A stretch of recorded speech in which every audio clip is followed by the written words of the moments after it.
All right, hello, welcome everyone to Sport Tech Daily's episode with Shaun, who's a cricket analyst from over in South Africa. So thanks for coming on board, Shaun. How are you?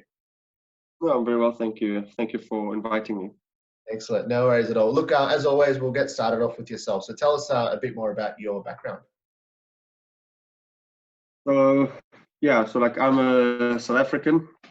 I do some cricket analytics in my spare time professionally for some teams in South Africa. It started off as a hobby of mine because I've just always really enjoyed cricket growing up, from playing it, watching it, and then also just sort of understanding the dynamics of cricket, especially because cricket is a much more of a numbers game than any more of the other sports which I really follow.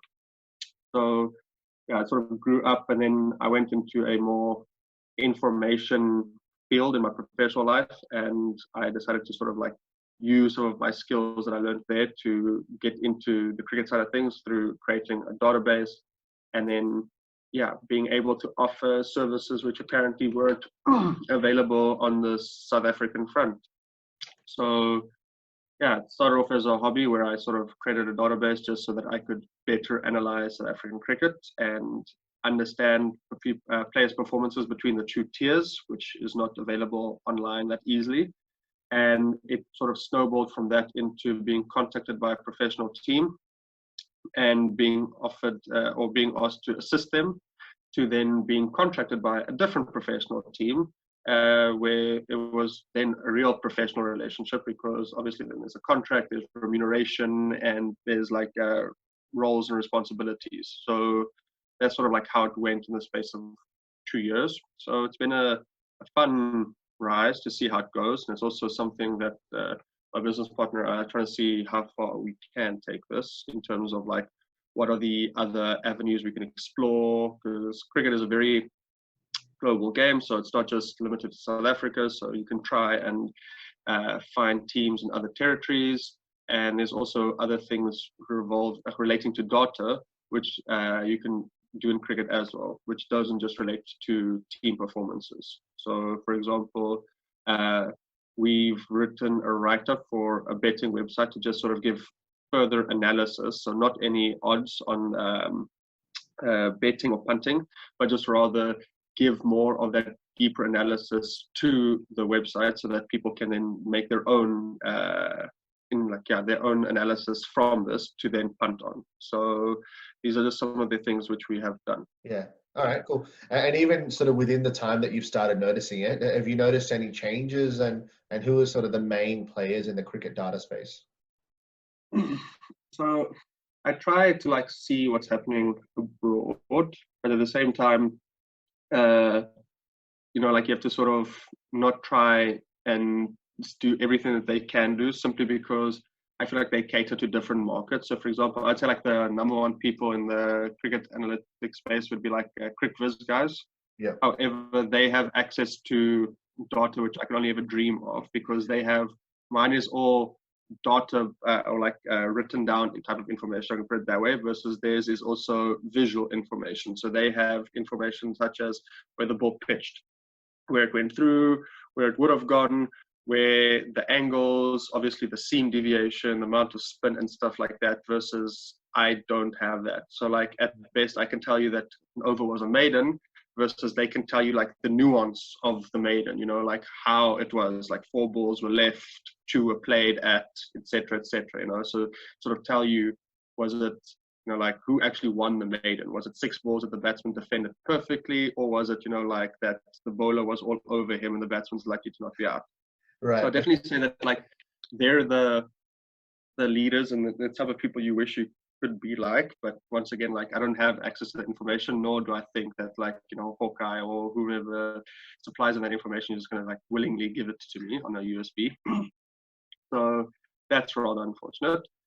But there's also a guy from England, Dan Weston, who I think also does kind of similar to what we do, because I don't think he uses visual data either, but he also assists some teams, and he is someone that I think we could aspire to be, because of the fact that he also is quite into the predictive stuff, which I'm not into quite yet. because it's all like a bit of a learning experience. So as you get more comfortable with what you can do, then you try and expand your offering to include other things. So he's also trying to like, he's got algorithms to sort of predict, and I know he was really big on the fact that he predicted the success of Ollie Pope long before he was really successful on the tour of South Africa, and he bemoaned the selectors for playing him at 4 when he was originally played, because he only ever played at 6 for Surrey, and now he's being played at 4 for England, and that doesn't make any sense. And he says, play with his position, he'll do well. And then on the recent tour to South Africa, he did do very well in his position where our bowlers couldn't dismiss him. So he is somebody who is also in that space. And those are like the only people that I really, I'd say like, where I follow them specifically. Otherwise, I do read of developments happening elsewhere in the world and what people do and stuff like that. Right. Okay. And are there any specific areas within cricket that you think either that you specialize in or focus in on in terms of your analysis, or you think there's the largest gap, that there's a lot of help that your analysis could actually provide? So right now, obviously just focusing on the South African market, simply because there is a huge gap there with, like, for example, I'd say like England being the forefront in terms of data analysis, simply because like they have the budget as well, but they're definitely far more advanced than other countries are, and then other countries lag behind, and South Africa is one of those countries that are definitely lagging behind. So I do feel that servicing that gap, but then also you can get lost in the details. So for example, with the Crick Viz guys, I do believe that, like, for example, with my interactions with some coaches and stuff like that, you know, like, it's good to know for certain players, you know, like, yes, that they struggle with like short of a length and stuff like that. But the thing is, with the quick turnaround of matches and the amount of players and all these things, that you don't have the time to go into all that detail. So you still need some like higher overview of information, especially if it's like a T20 tournament, for example, where you might play like a match on a Friday and another match on a Sunday, for example, right? So you just need a bit more of like a higher view where you say like, okay, fine, he just struggles on like as a whole against off spinners, right? Or this person is predominantly a leg side player. If it was, for example, a test match, then I believe, because then you have the time and the need to really pour in all this information to know exactly, you know, you want to go around the wicket to David Warner, for example, and stuff like that. And this is where you need to pitch it. But for T20s, due to like the quick, the fast-paced nature of it and everything, and the quick turnarounds and stuff like that, it just isn't always that worth it to go into all that detail, because, I mean, the person could then go out second ball simply because they need to slog, or they just don't ever come in, you know. So it just isn't that worth it to go in that detail for like T20s. So I feel like T20s would be something where we do have like the right level of detail, because we do focus on ball by ball information there. So we can tell you, you know, power play, middle overs, death overs, spin versus seam, left versus right, and stuff like that. And from my interactions with coaches, that's the type of stuff which they find very useful. But at the same time, coaches could also just be old school, because, I mean, like, when they were playing, they didn't even have this information. So, you know, it's sort of like teaching your grandpa how to use a computer. They think this is super fancy, but if they only knew the capabilities of the more granular stuff, then they'd be even more amazed. But yeah, that's my sort of like the way I see it currently. Cool. And we were just talking off air just before we started about, you know, tools and different types of analysis or modeling. So can you let us know, in the couple of years that you've been involved in this space, obviously you've had a bit of success already, what tools or sort of modeling methods have you had to use so far?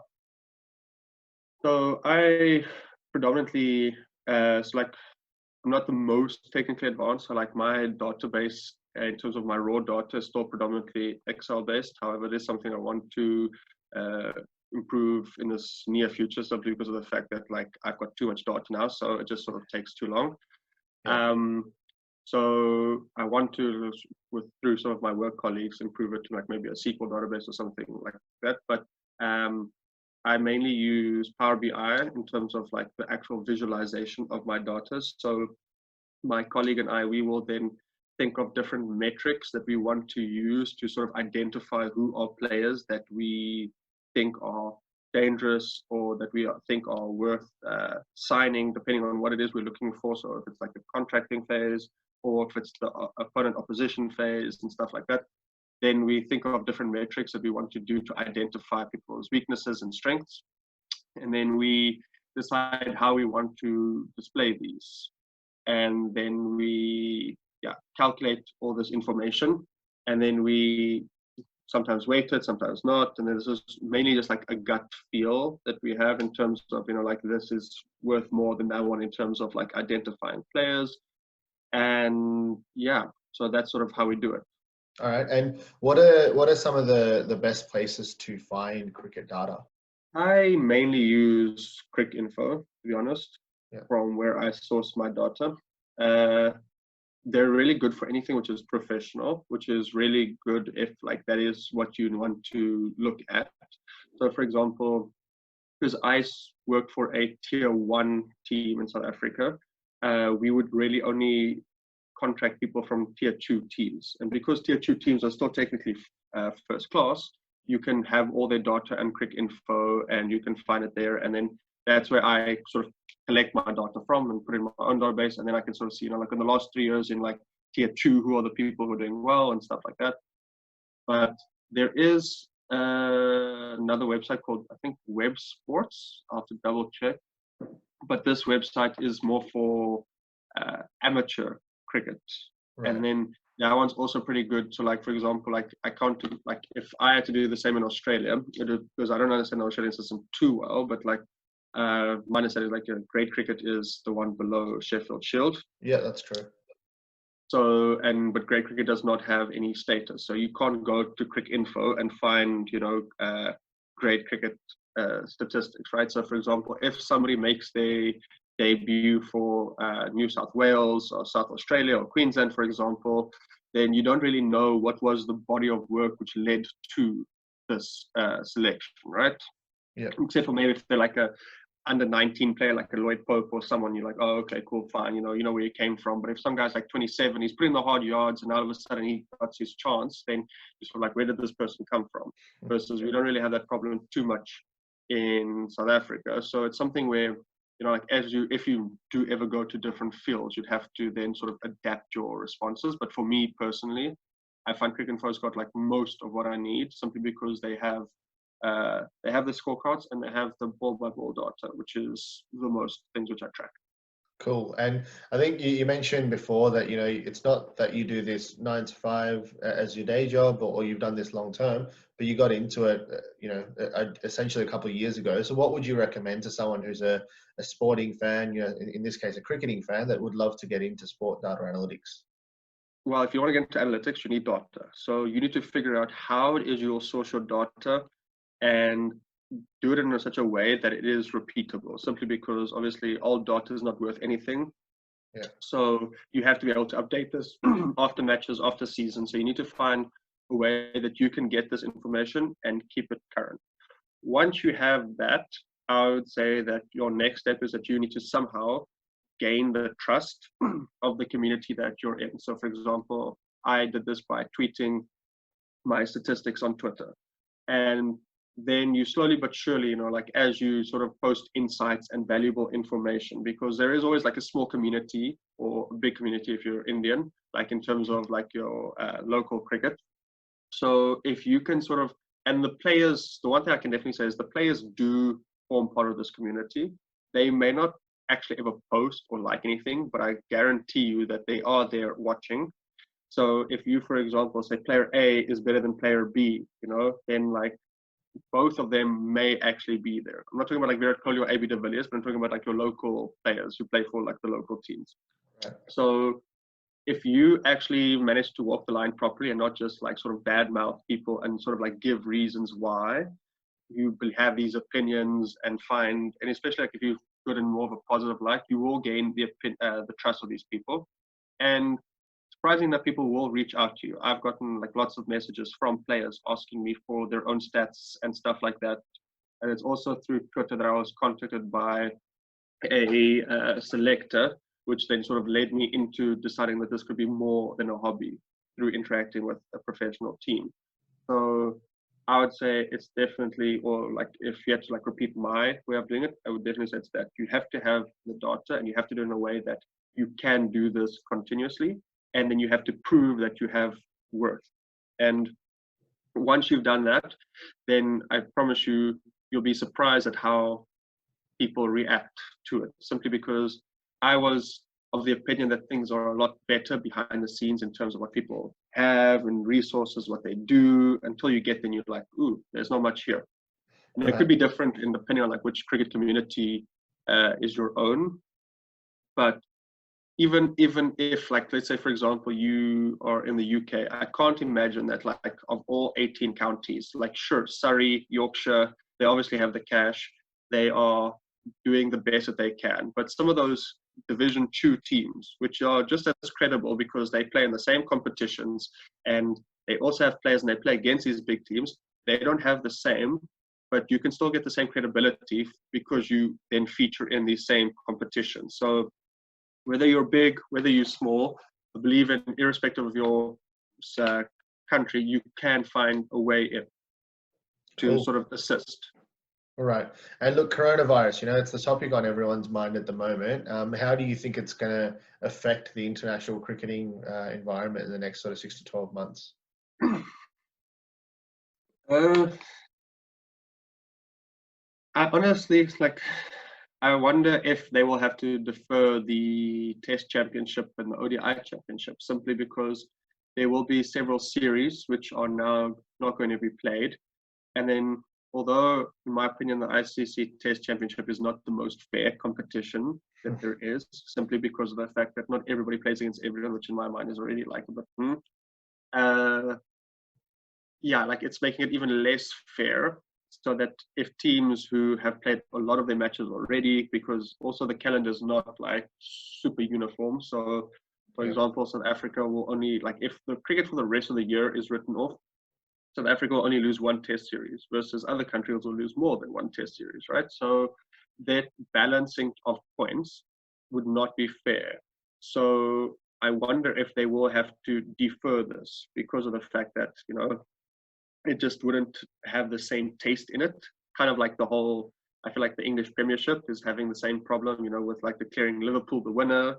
But if you declare Liverpool the winner, then who are the 4 teams which go to the Champions League? Because then there's not all the same amount of games played. What about Europa League? Okay, who gets relegated? Because some teams have a game in hand, but they're in the relegation zone. So is it actually fair to like sort of make these calls, And for people who care about it, like, it's a very tricky road to walk, because if you make one call, you're definitely going to upset at least half of the other people. So it's definitely something which I'm not quite sure how they're going to tackle it, but there definitely will be this. And then also, I feel like there was a lot of, I don't know what's the right word to say, but a lot of teams were upset with the fact that they had to travel, even though the likelihood of their tours were not high. So like England were in Sri Lanka when they were recalled. South Africa was in India when they were recalled, So just in terms of like how players are, I don't know, just like the whole dynamic, I think will change, especially if you look at, I'm also hoping that like it'll be kind of similar to football, where, for example, teams are like, where players are saying, look, we will take the pay cuts, don't let the staff, get let off. So I'm just sort of hoping that it leads to a bit more of a people focus as opposed to a commercial focus, because cricket is quite commercial at the moment. And, players play like 10 months of the year and they're traveling all the time and there's very little. So like maybe more of like, maybe less of that, because in my opinion, there is sometimes a bit too much cricket being played, because there's always like some T20 league somewhere and something happening somewhere. And it's sort of like, if you spoiled for choice, you're sort of just like, yeah, it's a bit much. So I'm hoping that perhaps if you focus a bit more on the players and not just be like super commercial about everything, you can actually reduce the cricket, but improve the quality of the cricket so that when it is there, it's good cricket. Right. And from a South African point of view, so not just cricket, I'm not sure what other sports you might follow, but can you give us an idea about the appetite for sport tech and especially sport analysis within South African sport? There definitely is an appetite within cricket, because I know there's some initiatives that Cricket South Africa are taking. So, for example, I believe this past season was the first season that like every match was recorded, irrespective of whether it was on TV or not. So this wasn't all live fed to the public, but it was sort of given to every team, so that like you now add a video analysis element for every team to have, where you can go back and sort of like look at the dismissals and look at the deliveries leading up to the dismissal and stuff like that, which is something new which didn't exist for first class cricket, for example. So that's quite new in that regard. And I know that they're also wanting to have like more scouts and local databases in terms of like school cricket for teams, so that to make Wow. the talent identification from a grassroots level a lot easier. So I know these are some of the initiatives that Cricket South Africa, so like the video one they've implemented, the other one they're still talking about, but whether or not they will implement it is a whole other story. But there definitely is an appetite, simply because if you don't keep up, you will be left behind. And I feel like baseball led the charge. Yeah. Cricket caught on eventually, and then like I say, like England are up there with the teams that are doing it really well, and then the rest of us have to follow. And I mean, it's just one of those things that like keep up or get left behind. So the appetite is definitely there, but if they're doing it as effectively as they can, I don't think so. In terms of other sports, I don't really follow South African football, so I'm not quite confident there.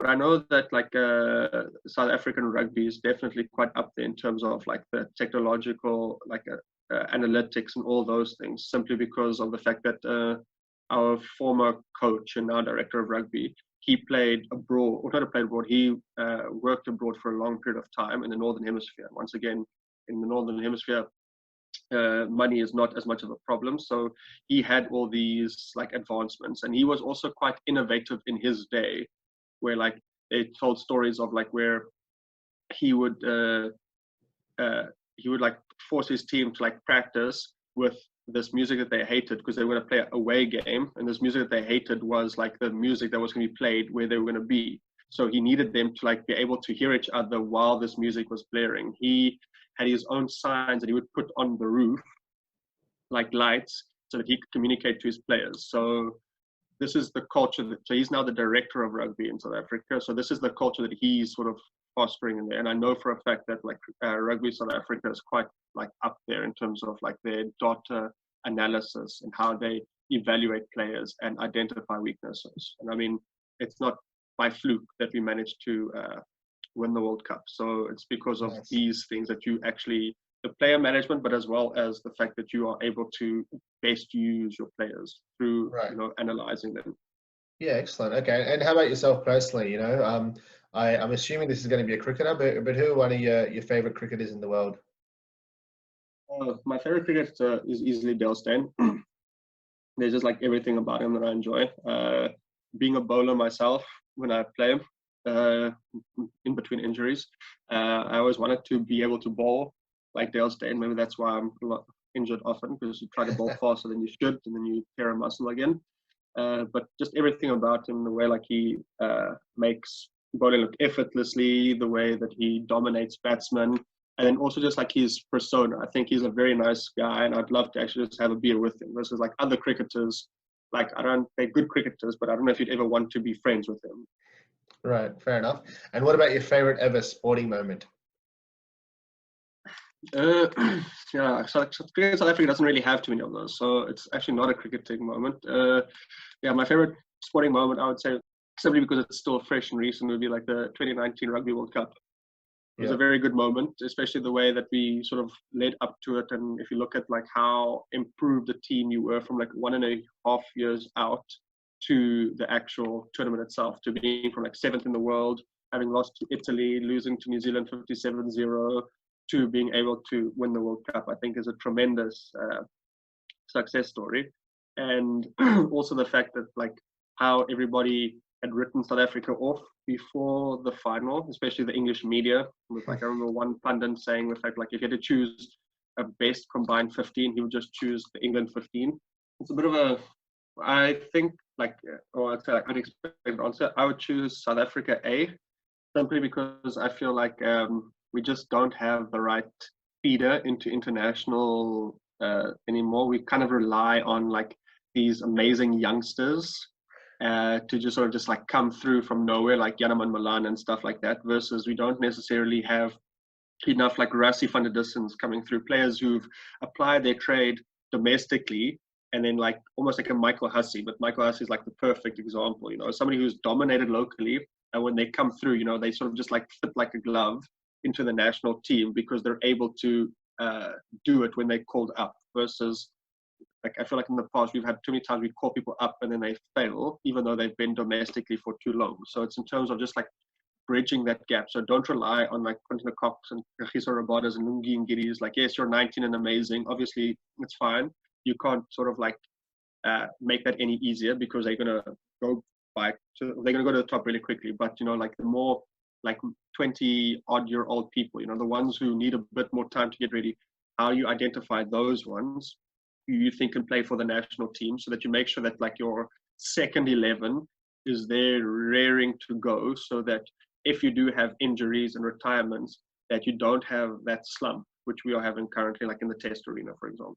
Right. Is there anything that I guess you've looked into when you've looked into the numbers? Are there any specific ways or any specific players that you've noticed that could give a real good crack that are maybe underrated?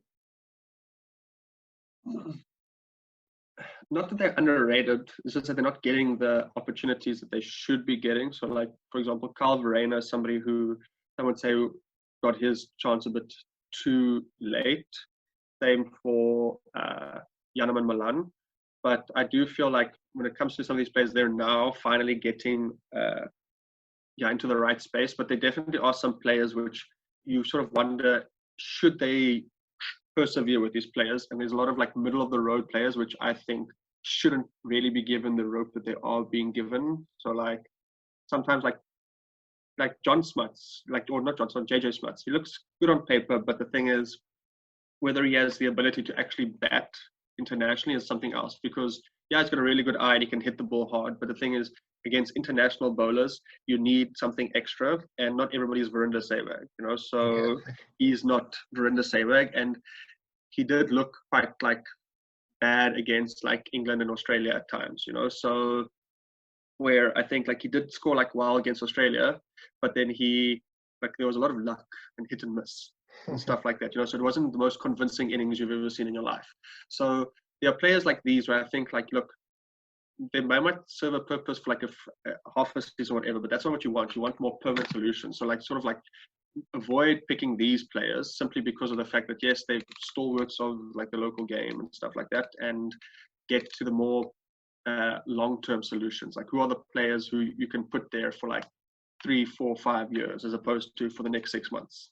Right. Awesome. Okay. Well, look, it was really interesting, Shaun, because I think even personally as a cricket fan, I really enjoyed the chat, learning a lot more about South African cricket, and also learning that there is appetite for, for analysis in South African sport, which is obviously, not as sort of lucky with their funding as England and Australia might be. So it's really promising to hear, and thanks for your time, Shaun. No, thank you very much. I really appreciate it, and I hope you have a wonderful day. Excellent. Hope you enjoyed this episode. If you'd like to check out more of our content, go to sporttechdaily.com or follow us on social media across Twitter, LinkedIn, Facebook, or Instagram.